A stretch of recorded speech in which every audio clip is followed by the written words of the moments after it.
ਬਿਸਮਿਲ੍ਲਾਹਿਰਰਹਿਮਾਨਿਰਰਹੀਮ अस्सलाम वालेकुम। पंजाबी देश देखने वाले सारे भरावां नूं साडी तरफों सलाम है।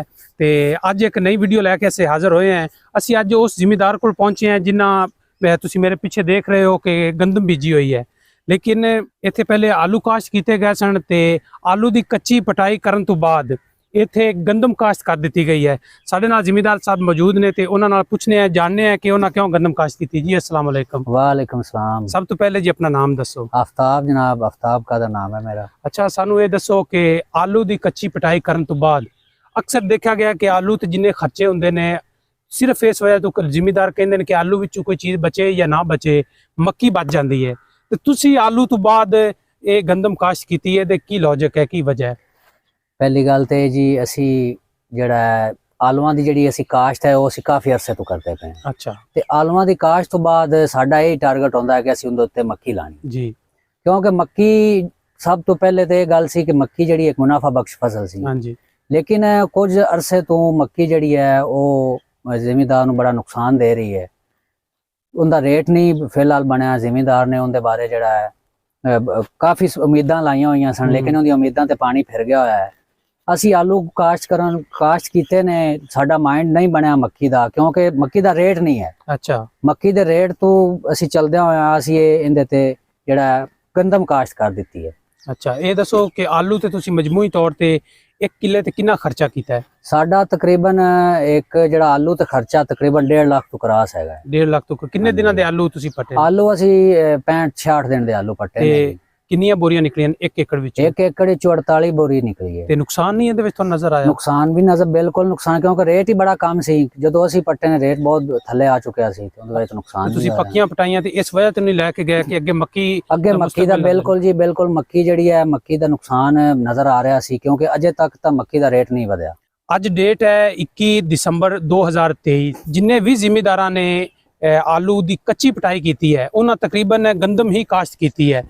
दिसंबर तकरीबन खत्म होने वाला है, तो जिन्नियां भी कच्चियां पटाइयां हो रही हैं वो सब गंदम वाल आ रहे हैं।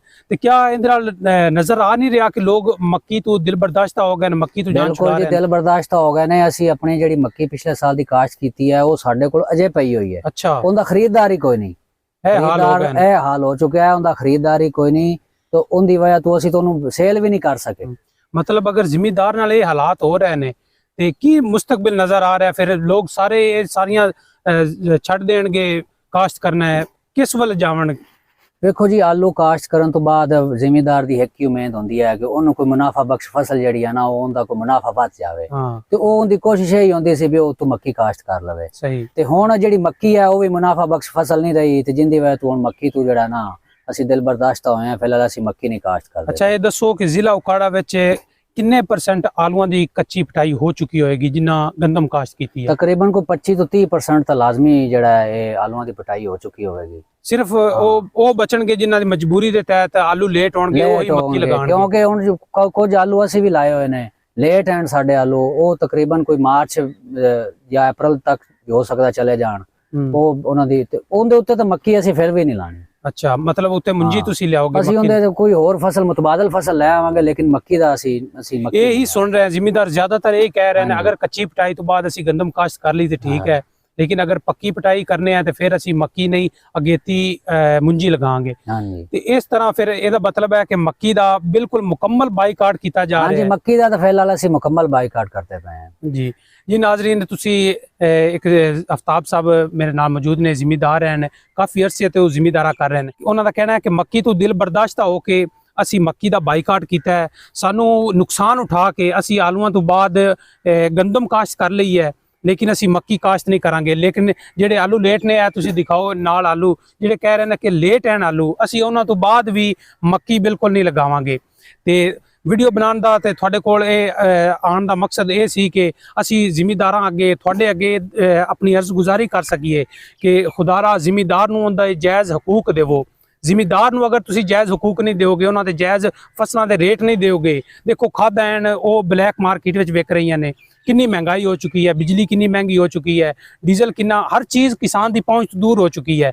उस तो बाद फसलां हैं तो उत्थों भी इंसान खसारा चल रहा है, फसलों के खरीदार नहीं मिलते। अगर यही हाल रहा तो दिल बर्दाश्ता हो के जिमीदार ने अगर कोई चीज़ भी काश्त करन तो इनकार कर दिता, फिर अपनियां नस्लों वास्ते मुश्किल हो जाएगी। अगर वीडियो पसंद आई है तो वीडियो ਨੂੰ लाइक करो, चैनल सब्सक्राइब करो ते बैल आइकॉन जरूर दबाओ। तुसां सब देखने वालों का बहुत शुक्रिया। अस्सलाम वालेकुम।